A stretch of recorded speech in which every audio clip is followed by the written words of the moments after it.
Hello, everybody. It's David Leis here. I'm your proud host of Leaders on the Frontier. It's February the 29th, 2024, the year of our Lord. And today we're going to talk about the law. And it goes without saying there's a lot going on when it comes to the law these days. And so I'm delighted to have with us our friend, colleague, Professor Bruce Pardy. Bruce, a warm welcome to you. Thank you, David. Always great to be with you. Well, it's great to have you, Bruce. It's almost our heads are spinning, as you say, when it comes to the myriad of issues that we're facing today. We're going to talk a lot about issues that I think will concern you, our audience. So I want to warmly welcome not only Bruce Pardy, but also our guests, our audience on X as well as on YouTube. And we welcome your questions and your comments. We'd be keen to hear from you. Um, because today we're talking about a couple key issues that have really appeared just the last while, but are really in keeping with a trend. And we'll get to that in a moment, of course, Bruce speaks so well of. We want to talk about the recent tabling of legislation regarding online censorship. So, this is a biggie. This is a profound issue, and I really urge everyone to pay attention on this one. And then we have the audacity to also talk about a scheme that has come up.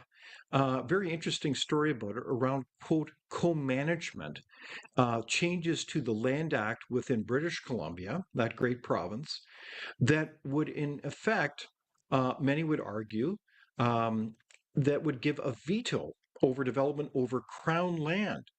So that's a key issue. And I think we'll also get to some other ones, time permitting, as we look at, golly, the state of the RCMP. They seem to be reluctant to be able to interview key parties involved in corruption scandals.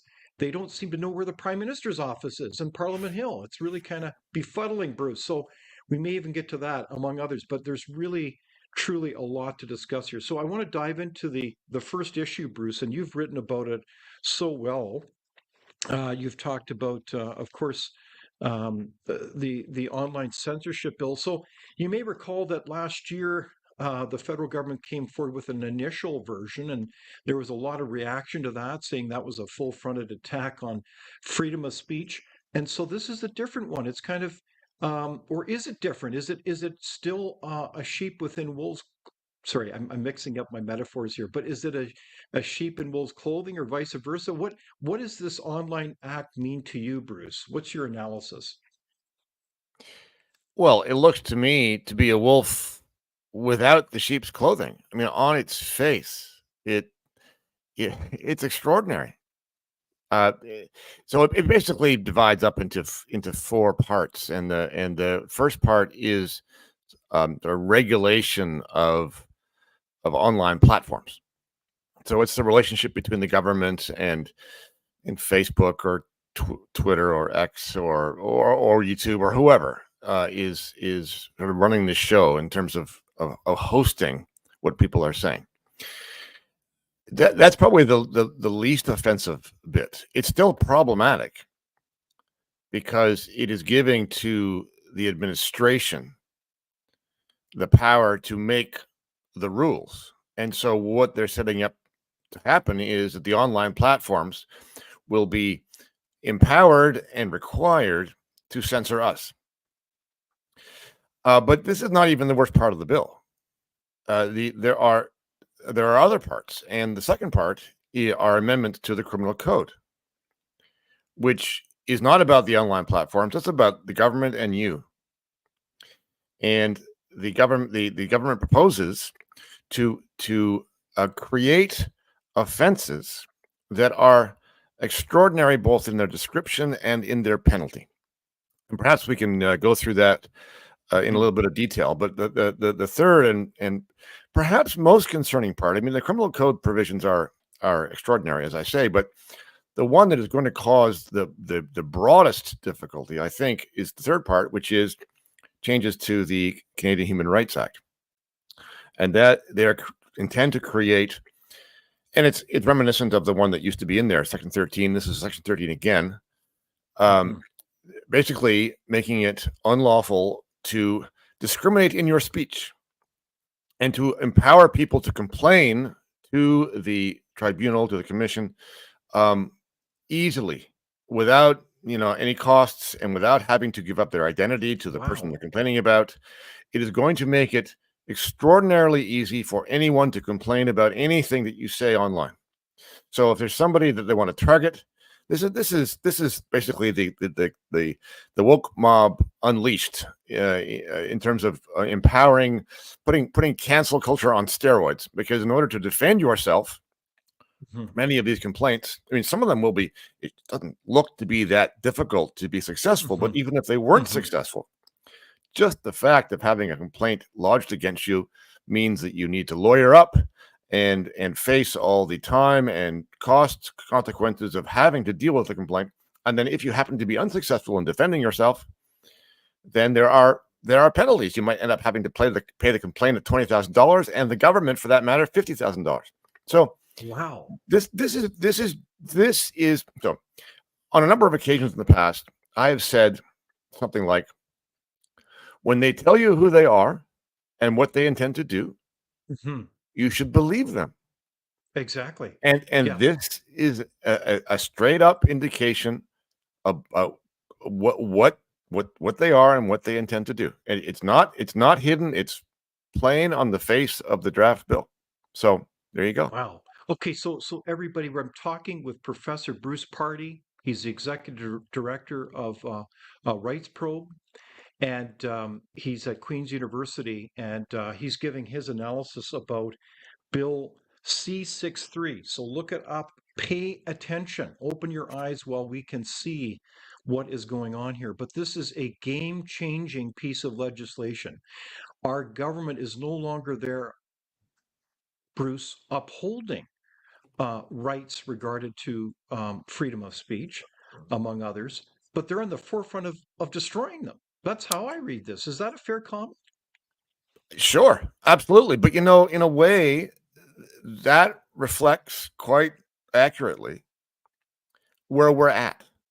And we've been here for a while now. So we might ask in the broad sense, well, how do we get here? Why is this Hmm. happening? Yeah.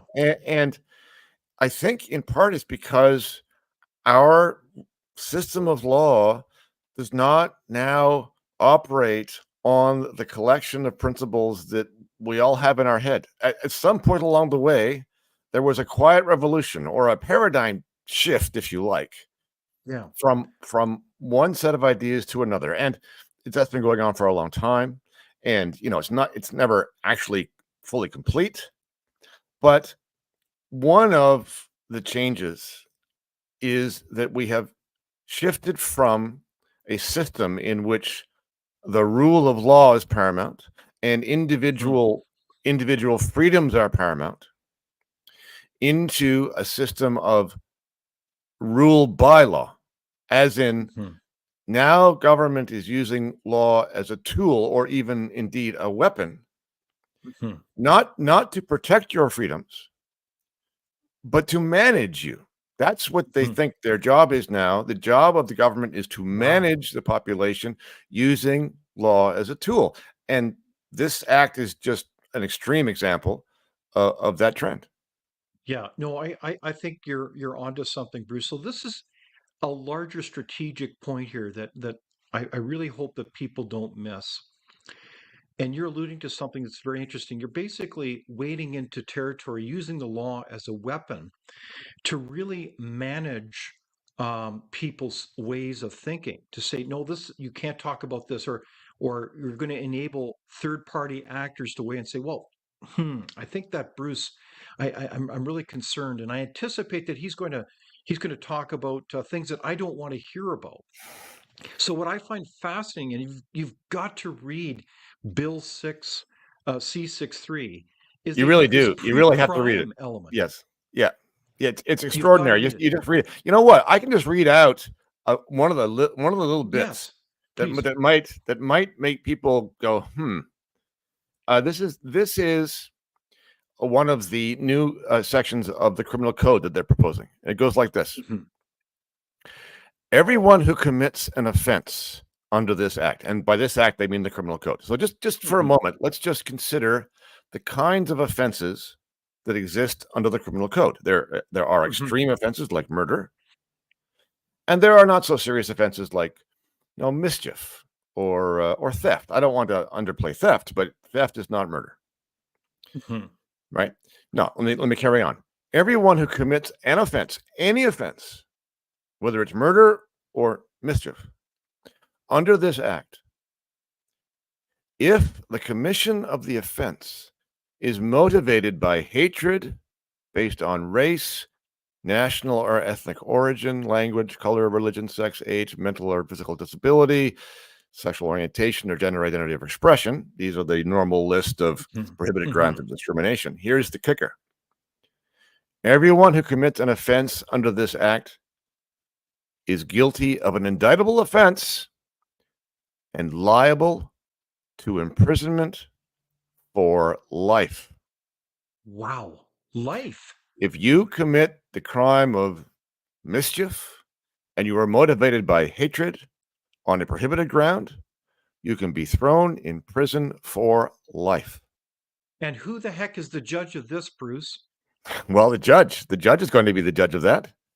And as we have seen over a period of time, our courts give varying definitions of what kind of situation might fall into the bucket of hateful, which is part of the problem here.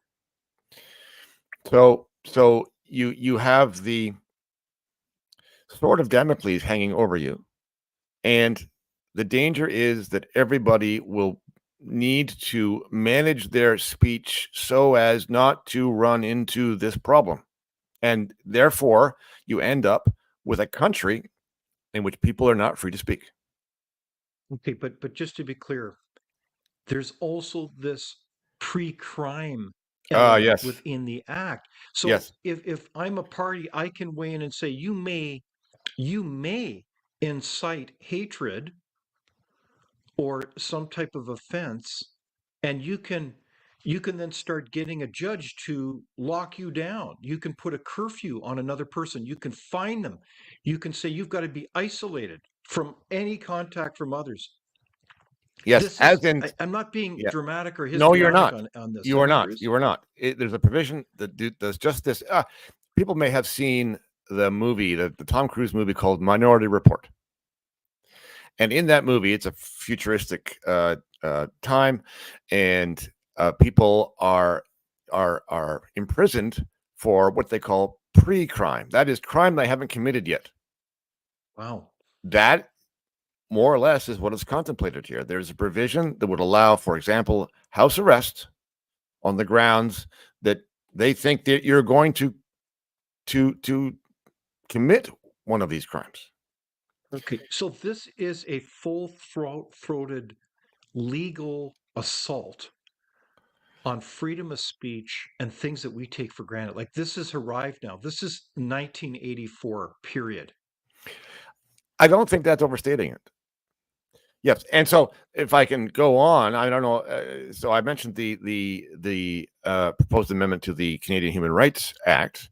I'll just read that very quickly, if you like. It is a discriminatory practice to communicate hate speech, that is speech that nobody knows what it means, by means of the internet or any other means of communication, telecommunication, in a context in which the hate speech is likely to foment detestation or vilification of an individual or group of individuals on the basis of a prohibited ground. So, in other words, if you express your opinion about, pick something that's controversial, that's in the news and it's being debated, let's say transgenderism. You state your opinion that you don't think that transgender women are men, for example. Well, you do not know that you're not going to end up with a complaint against you on the basis of that section, having to try to defend yourself from being fined and censored. Wow. So you could just talk about biological male female, and you disagree with the cultural Marxist postmodern twisted view around gender fluidity, or like queer theory, like all the whole The rubble problem is we mess. don't know, right? The problem is that this is open ended. It's not very well defined. We don't know. It's set up so that the answer to that is maybe.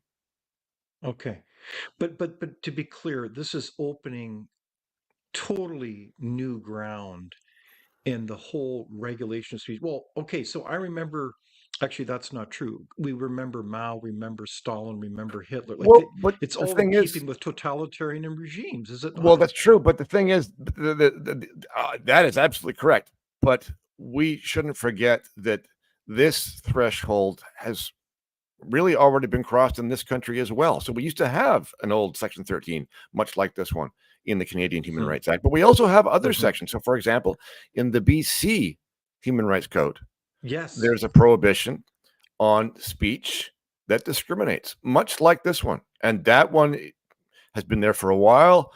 It hasn't been struck down, and people are just going along with it. And the more you put up with, the the the fact that the population in this country has not said enough. This is too far. We've already sort of crossed that threshold before, and now we're getting it full blown more and again. Okay, so not to use a phrase that's used a lot, but we remember when Caesar came back to Rome and crossed the Rubicon border. Right, This right, is the right, Rubicon. This is a, if it quacks like a duck, walks like a duck, this is a duck, right? This right. is it. Oh yeah, sure. Wow. So what are we going to do about this, Bruce? This is where people have to stand up and be counted. You got to call your representatives if you care about it. Speak up. Tell us your opinion, audience. Please get engaged here. This is not the time to be silent. This is the time to speak up. Is this not good advice, Bruce? Oh well, we're absolutely. Listen, it's already very late. It's already very late. But Yeah. yes, I mean, if we were to accept this, then we will accept anything.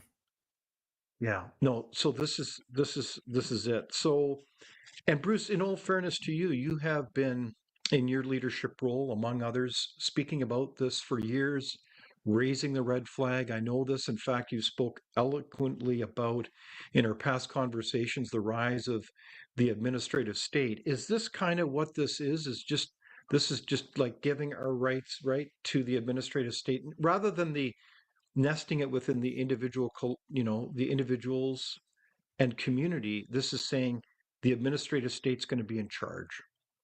Yes, and well, and that aspect of it is most visible, I think, in this bill in that first part where they are going to regulate the internet providers. But and the criminal code is going to be in the actual statute, as is the amendment to the Human Rights Act. But yes, so what you have here is you have government deciding to put in place tools to manage people's behavior and to manage their thinking.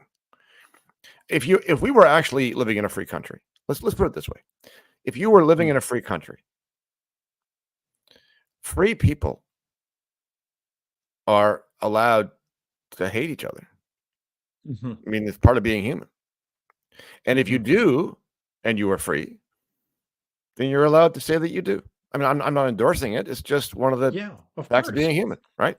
So the fact that you are not allowed to do that means you are being managed. In the United States, they have a First Amendment which provides them with freedom of speech, and Mm. the U.S. courts over time have said that speech, which in this country might qualify as hate speech, in the United States is protected speech. Hmm. Now, their jurisprudence on freedom of speech is not perfect either, Right. but it's more robust than we have in this country. We think that we have freedom of speech because it says so in our charter. Hmm. But there's a myth to that, right? Just because words appear in a charter doesn't mean that they're true, because those words, especially when they're stated in a very vague way, as this one is, what those words mean is up to our courts. And our courts have said over time that freedom of speech in the charter does not mean that we can't have sections like the one I referred to from the BC Human Rights Act or others that have the effect of making I should say this, we have an existing hate speech provision in our criminal code already today. That's not part of this bill. If for my money, if we took freedom of speech seriously, we wouldn't have that provision in the criminal code. So we're already behind the eight ball. Wow. Gosh, so this is a tough situation. So we've really got to turn this around and speak up. Um, what I find also so painfully ironic about this is that we've got leaders in our country that have pranced around the past and wore blackface and all kinds of stuff to make, like people do stupid things. So that's Sure. all under question too. I mean, that's offensive and racism. Um, so this is really walking a new territory that only regimes before us. I think John Locke, I'm a big fan of John Locke, of course, he would be rolling in his grave as he talks about this is tyranny. Yes, and we should also observe that, and this has been the trend for a while as well, that these things tend to travel in one direction only. Right. Mhm. So if you're Justin Trudeau and you've worn blackface, no problem.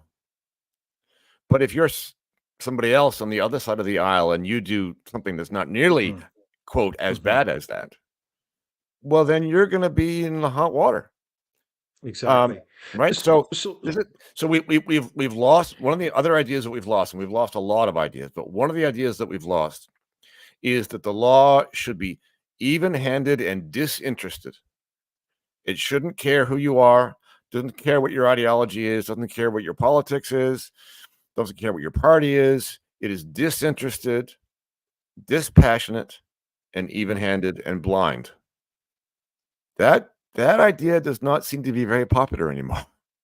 wow. So the whole image, and you see this iconic image in all kinds of architecture of Lady Justice standing there with the scales of justice but blindfolded is not in vogue anymore. Is that That what is you're not saying, in Bruce? vogue anymore. It doesn't seem to be, both in this country or the United States. We can see what's happening in the Okay. U.S., where the law has been politically weaponized.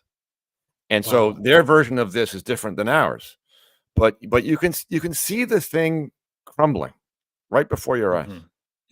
Okay, so this is lawfare then. Lawfare, Yes. the art of using law to not just slander your opponent, but to put them in jail, right? Yes. Now, to what extent and how frequently this criminal code provision might end up being used, who knows? And it might be quite Hmm. rare. The existing hate speech provision in the criminal code is rarely used. Um, Right. so, but its mere existence is significant, right? Because it establishes what the line in the sand is, and it creates a chilling effect. You live in a Yeah. country in which you are not allowed to do certain things. Exactly. And I think that chilling effect is very important, Bruce, because I recall what was it just 3 months ago, there was a survey that came out in the United States where some 80% of people now think pretty carefully before they speak about some type of subject. I don't know exactly what the numbers would be for Canada. I suspect it would be the same, if not higher. Mm-hmm. But this is a problem. We need healthy debate and discussion where we can vigorously disagree on something and we may even be offended. That's okay. That's in keeping with a brilliant tradition of innovation. So it's not just simply the flow of ideas as we seek truth, but also for prosperity. And I think this has been shown again. So this is a foundational element. If you do not have freedom of speech, you do not have a free and democratic society, period. Yes, yes, and I've always liked the way Jordan Peterson puts this. He said, "Look, you need to be able to speak in order to be able to know what you think." They're two parts of the same thing. If you can't Yeah, say if you can't say what's going on inside your head, then you can't work out what it is that you think. And so by regulating speech, they are in fact regulating your thoughts. And Mhm. if you have a government that is controlling your thinking, then you're not going to have any of those other things that you mentioned. I agree. So, Bruce, I did want to go at this issue from another angle as well, and honestly, I really encourage the audience to look at the bill C63 and speak up about it. But there's, I think, another angle, and that is the administrative state. And there's Mhm, something particular I wanted to mention, and that was I noticed that the Minister of Justice is not just simply the Minister of Justice now, mhm, but also the Attorney General. So mhm. when we think of the institution of justice, if you think of the one of the key roles of any state is to focus on the administration of justice. This isn't just simply, of course, the courts. It's also the Crown Prosecutor's Office. It's the police, and we have. Would you not agree an undermining of those roles? Like these are very important roles. When you think of the Minister of Justice and Attorney General, historically they've been separated. I think the Donald Savoy, when he talks about Canadian institutions, has talked about this extensively. But does the merging of these two roles muddle and undermine justice in Canada? Yeah, you raise a very interesting point. My take is that the answer there probably is yes. There's been a debate about this, but for my money, I think I'm on your page, David. Mhm, It it it makes it difficult for the one person to wear these two hats, which are of course related rules, but they're not the same thing at all. mhm, Um, to provide. So we all know that famous phrase that justice must not only be done, but must manifestly appear to be done. And exactly. Yes. when you have the same person doing these two sometimes conflicting roles, one being the Minister of Justice, who's you know preparing programs and legislation and acting on behalf of government, and also the Attorney Mhm, General, who is the nominal head of the enforcement mechanism of mhm. the government. Those that becomes, I think, problematic in the way that you're describing. Okay, so then the other layer of this, and I think we have a clip regarding this. It's a very particular clip I was able to find. It's a statement by the Minister of Justice and the Attorney General, Mhm. and it's very interesting. I think we have that available, and if we could play that, I'd appreciate it.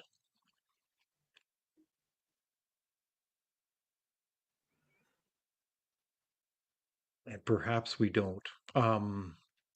This is a clip that was stated by the Minister of Justice and Attorney General, and it was in the context of supporting a United Nations toolkit on the law. And the toolkit is being, if memory serves me correctly, is being advocated by this Minister of Justice, Attorney General of Canada, Mhm.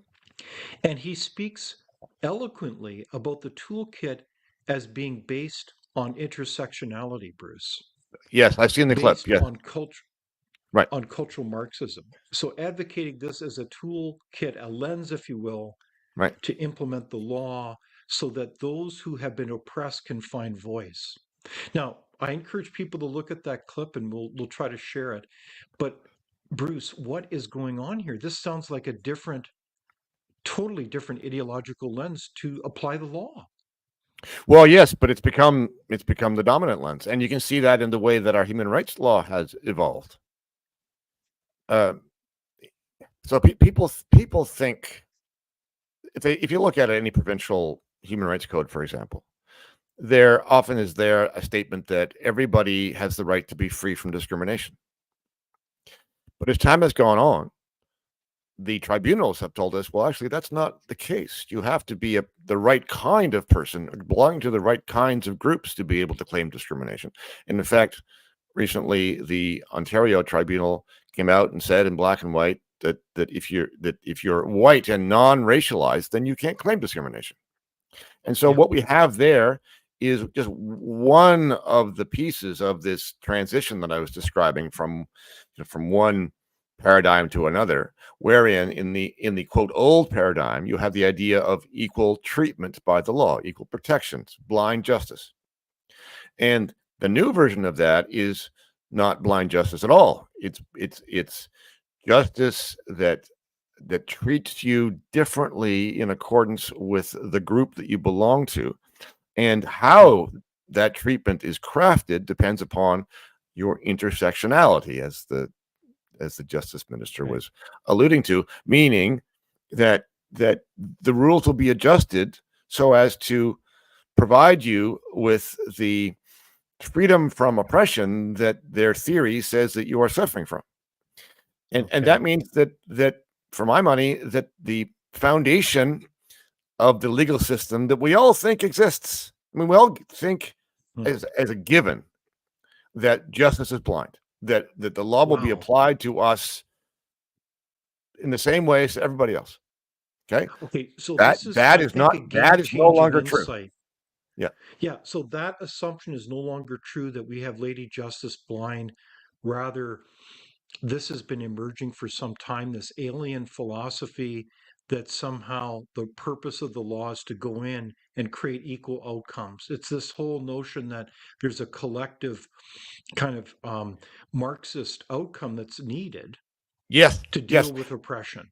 and you'll see how this dovetails with the idea of management, right? So Yes. the idea that the relationships between people, depending upon your group and intersectionality and so on, needs to be crafted and manipulated. This is social management, and it is Wow. endless. It is endless because it's never fixed in the way that Yeah. one would admit to. So it gives Okay. a mandate to government and to the legal system to interfere endlessly in a way that would not be the case if what we had was clear rules that applied to everybody in the same way and adjudicated objectively. Done. Okay. So this would explain how this bill, C-63, is really a symptom of a much deeper problem. It's a Exactly. symptom of a much deeper problem. Absolutely. Yes. Okay. So we're going to switch gears a little bit to something that is perhaps related, and that is the BC co-management scheme that was introduced. And I came across it, I think it was just 3 weeks ago. I mean, there's been a lot of kind of foreshadows of this, if you will, the whole idea that we have all this crown land. And so some 95% of BC is crown land. But I do want to share this clip with you that introduces this topic. Just, we'll start off on the Land Act, which is something we don't really even often hear anything about, but some out of nowhere changes proposed in a very fast timeline here have raised some concerns. Basically, this law governs crown land, that 95% of the province that people apply for permits in 10 years to do things like hunt and camp and fish and log and mine and swim and stuff like that. Decisions made by a minister on what we can do. Now the government wants to create co-decision making models with Indigenous governments. Some people are concerned that might lead to land access and so-called veto issues, which we can get into. That word is pretty loaded too. So a lot to break down there. Ali, let's start with you. Feels like a lot of this criticism starts because nobody's really heard about these proposed legislative changes, which are apparently going to happen this spring. Let's start there. Well, that's the big issue. So we should be afraid of how the NDP has rolled this out so secretively. And I'm glad we're talking about it because this might actually be the only awareness that our viewers are going to get about it. And this is absolutely on purpose by the NDP. The NDP are pulling a fast one on us. And before anyone says that like this is anti-Indigenous, that is exactly what the NDP want, to make this divisive with accusations that aren't real. But the engagement process isn't real, and that's the big red flag. This is ludicrous when we think about a massive drought coming our way this year, and now we would risk water access instability. I've been talking about this potential drought for a while now, mostly because in Alberta, Minister Rebecca Schultz has been talking about this in a significant way. And so we're not immune to those challenges that are coming our way as well. But here's the most important thing. the NDP are being very cavalier with our democracy on this issue. So even if you don't think that this is an issue that will impact your life, like obviously like land use, it doesn't impact your life for a lot of things. It already has by letting them get away with this without proper debate and consultation. And so, but there's a difference between talking about taking action and removing the voter from the process altogether. All right, so that's a clip of part of the analysis here, but basically the government of the day, just a matter of 3 or 4 weeks ago, took out a little ad saying we're going to make these big changes to the Land Act, and they had actually presentations about this, and I actually did have the chance to read it because I'd heard about it, quickly got on it, and it looked to me like it was profound. It said consent, consent, consent around Crown land between obviously the province of BC, but also First Nations. And then all of a sudden, there was a column in the Vancouver Sun by Von Palmer, and then it just started mushrooming, and people are concerned about this issue of consent, saying, no, wait a sec, this is a veto. This is going to put our province back. You had opposition leaders striking in, and then all of a sudden, these presentations were taken off the website, and then just last week, the BC government withdrew and said, no, this is an overreaction. No. And by the way, this fall is going to be an election. So what's happening, Bruce? What's your take on this issue? Is this a veto or what's going on? Oh, it would have been a veto, sure. I mean, so those materials that you're describing, the proposal was to enter into agreements with First Nations on a joint decision-making model or consent model. I'm not sure what the difference between those two things is, but those two things both describe a veto. So we know that because if you have a contract with somebody that requires both of your approval before something goes forward, then if either one of you says no, it doesn't go forward. And the same with consent. If some activity requires your consent and you don't give it, then the activity doesn't happen. That means a veto. That's what it means. So the duck walking and talking again. This is a veto. Of course, it's a veto. Of course, it's a veto.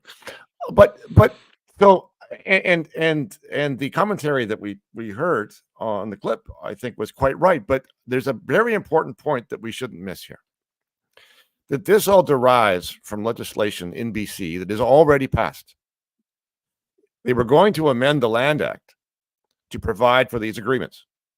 And that proposal, for the time being, has been withdrawn. But the real problem is in the statute that's already been passed. It's called the Declaration on the Rights of Indigenous People Act. Indeed. In BC, it was passed in 2019 unanimously. Wow. And that act basically says the government, the BC government, shall do whatever is necessary to make BC law compliant with the UN Declaration on the Rights of Indigenous People. And that declaration, which is a UN General Assembly declaration, basically says, well, it says all kinds of crazy things. But one of the things that it says is that First Nations, own, control, and use, et cetera, all the lands and resources that they traditionally, ever used, or words to that effect. Wow. And so what you have already right now in BC law is a mandate for the government to do exactly as it proposed to do. And this was one of the reactions that the NDP government gave to the pushback on this. I don't know if it was genuine or not, but they said, but what's the problem? We already passed a statute and everybody voted for it. And it said we were going to do this. We're just implementing UNDRIP. And they have a point. And the point is that nobody was paying attention when this 2019 statute was put in place. All of the opposition members of the legislature voted in favor of it too. Wow. Presumably because they didn't think they were serious. And this is one of the mistakes that we've been making over and over again with respect to this statute, with respect to the Online Harms Act and the other. Wow. It's like, they can't possibly mean that. Yeah. They mean it. They mean it. You should take the words as they are given and take them seriously. And so Yeah. this problem in BC is not over just because they withdrew the plan. Mhm. The mandate is still in place, and the problem is not fixed. Well, there's all kinds of things that have to change in BC, but the first thing I think is that BC statute, now called DRIPA, the Declaration on the Rights of the Indigenous People Act, that statute needs to be repealed. Until it is, the problem still exists. Wow. So it has not gone away as much as the current BC government before this fall election has, quote, withdrawn it. It hasn't. So help us understand, why does this matter to British Columbians? By the way, you can't supposedly use that term anymore, but why does this matter to them, but also Canadians, Bruce? Like, what can you give us an example why this would really Yeah, matter to us? sure. So, okay, so here's another idea that people have in their heads. That's from an old set of ideas, which is that your property is yours, Mhm. right? And because it's your property, you're sort of protected from interference with the property. And also that your province is yours. And you probably have a legitimate expectation to be able to use your province. If you put in your papers in the right way, that they'll approve your application for a permit or for a lease, because it's your province and you've complied with the rules. Mhm. That's not the way things are going now. Mhm. Property is they're turning property into a liability instead of an asset. How do we know that? Mhm. Well, look at the kinds of taxes now they're putting in place. If you own like a second home in Vancouver, you're going to have to pay a vacant house tax. Mhm. Wow. And so on and so forth. The property taxes are increasing and so on. And the fact that 95% of BC is crown land means that land is subject to the management of the government. And they can decide to give out permits and rights of way and leases and so on whatever criteria they decide. And just because up until now it's been pretty straightforward, and as you might expect, that doesn't mean it's going to continue to be. And so you could almost make the case that the BC government doesn't need to make these kinds of legislative changes to the Land Act. They already have the authority to approve or not approve your applications. They might just go ahead and do this without the amendments. Wow. This is stunning. So I'm talking with Professor Bruce Pardy at Queen's University. He's also the executive director of Rights Probe. Be sure to look at his website. But we're talking about the so-called changes to the BC's Land Act regarding some call a veto within a kind of a co-management scheme where First Nations would, in effect, have a veto. So I will tell you an interesting story, Bruce. When this story broke, I got a call from a friend who's really involved in the BC economy, builds a lot of houses, Mhm. and I took your column among other background information. It's dated. It's February 22nd. It's in the Epoch Times. I encourage people to watch to look at it. Um, and he called me up and said, "Dave, I want to talk about this." And he said, I am vitally concerned. This is a person who's had a long history in the province, has made an incredible contribution, great salt of the earth person. He said, you know what? If this passes, I'm pretty well done. I don't see a future for this province. So, not to sound overly dramatic, but this sounds like another wake-up call where these things are stated and based on years ago of direction and planning and orchestration. And now we're finally seeing this like an iceberg come up out of the water, and we're seeing what the real game here is. So am I being too cynical about this, Bruce, or are we actually seeing before our eyes the total undermining of both freedom of speech, property rights, you name it, and this isn't the Canada that we look up to anymore? That is correct. That is correct. And as you allude to, it's been in process for a long time, and people just haven't been ready to confront it. But you it's an overused metaphor, but it is like the frog in boiling water. Mm-hmm. And so when it reaches boiling point, you really shouldn't be surprised. And see, ironically, you know what the minister involved here, and I forget his title exactly. I think it's something regarding the Minister of Water, Land, and Resource Stewardship. This minister of the BC government said there is no veto on these amendments. He told the Nanaimo News Bulletin last week he accused critics of fear mongering and misinformation. There's those Yeah. words again, misinformation. My worry is that for some of the political actors here on the right, this is an element of dog whistle politics. Wow. Right. So, Yeah. gosh, he's going to be in favor of that online censorship act that we just spoke about because he'll want to say, Bruce Pardy, we got to lock him up because he's gonna write more columns like this. Is this what it's about? Essentially, yeah. Okay. I mean, it's right. And so on those comments about the dog whistle politics and the veto and so on. I mean, this is disingenuous, right? Those comments are, I think, from what I could tell from the comments that were published, is trying to split hairs with technicalities. So one of the things that the minister said was, well, when a First Nations governing body makes a decision about one of these things jointly with the government, that decision is subject to judicial review. If somebody wants to take it and take it to a court and review it, Yeah, they can do right. that. And therefore, it's not a final say, and therefore it's not a veto. Okay. Well, but that's ridiculous, because all statutory decisions made by government officials can be taken to a court for judicial review. That doesn't mean they're not final decisions.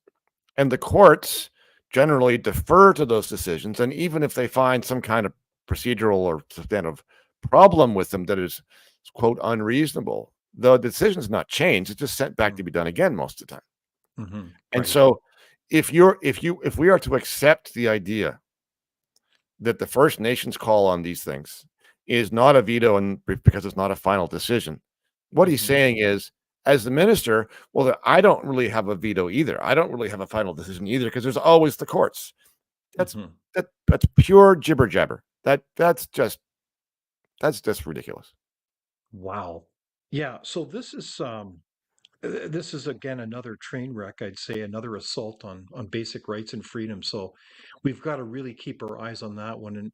But obviously, it's going to be in the context of an election. If that government, I don't mean this in a partisan way, is reelected with a majority, then that's probably good as done. That action. You'd think. I can't. I Yeah. I don't have a crystal ball, but that's probably what they'll do, is just reintroduce it. I would have thought. Who knows what will happen for sure, but that would make a lot of sense. I have half a suspicion that they might decide to do it a different way. The statute that I referred to, DRIPA, the one that's already been passed, actually authorizes the cabinet to authorize a government official like the minister to go off and do these things already. It doesn't actually say you have to amend the other statutes. It says cabinet can authorize you. So whether or not they actually need to amend the Land Act, I'm not sure if that is the case or not, but it's possible they might find a different route to the same result. Okay. So on that note, and just to be a little bit of a devil's advocate, so Bruce, I thought the United Nations is such an honorable group of people. We should all be climbing on board with their globalist perspective. We're all one world, one humanity, as we join hands and sing the song. Why aren't we getting on board with that agenda, Bruce? Surely you agree with the United Nations. Wow.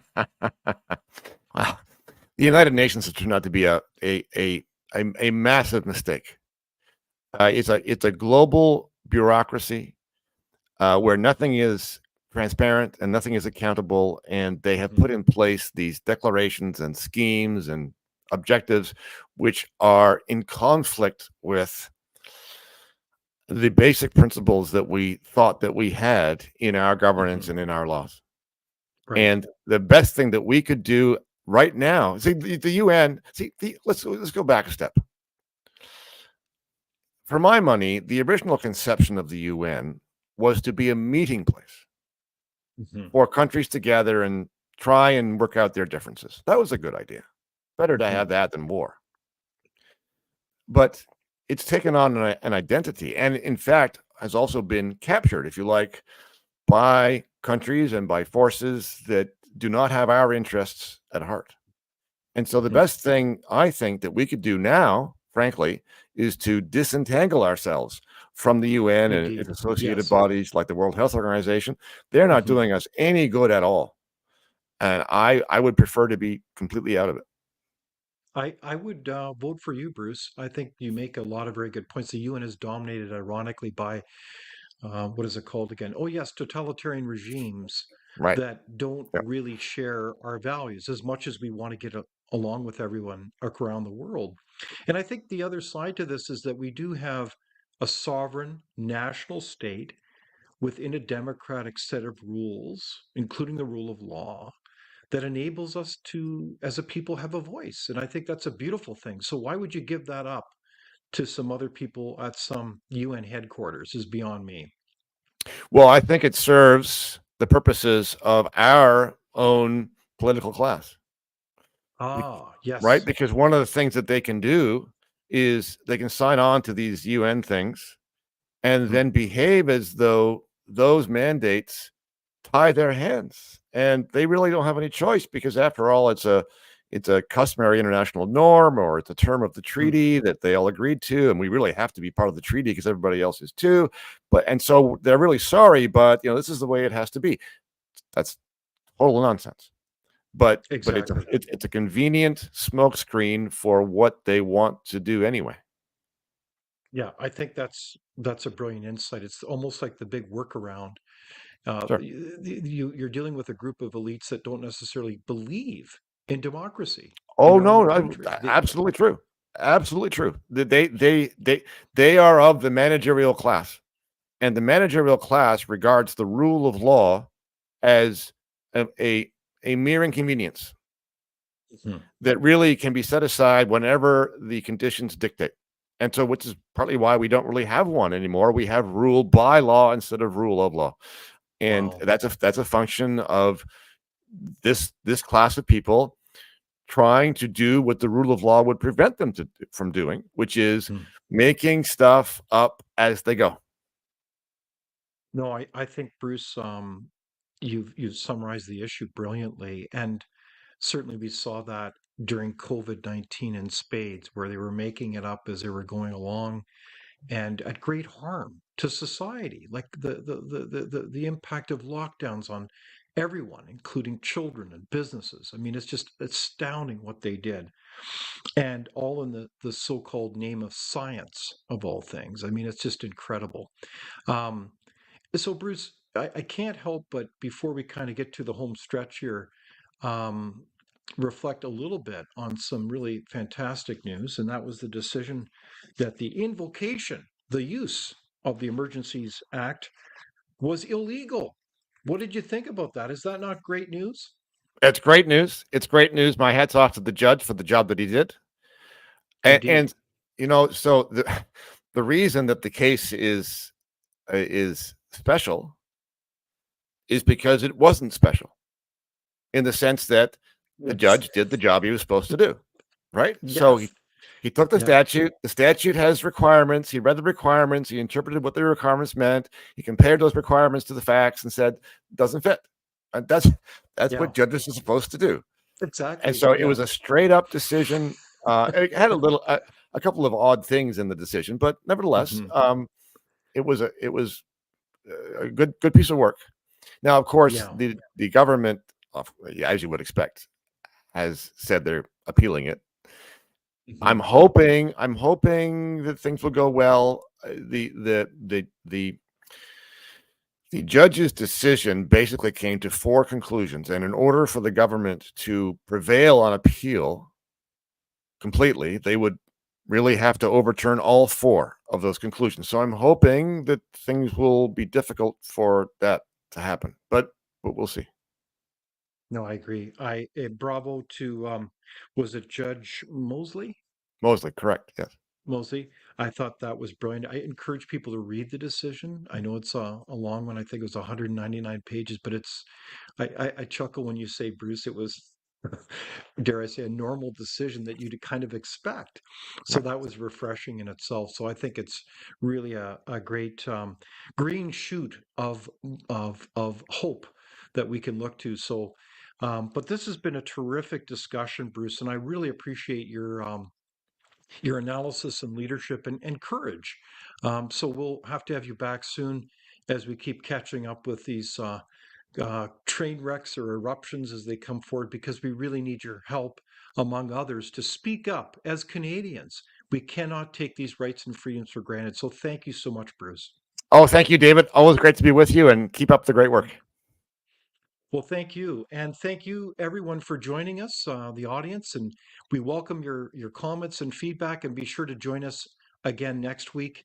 And please like and share what you've seen today. This is important. So please get it out there and share the news. Thank you so much.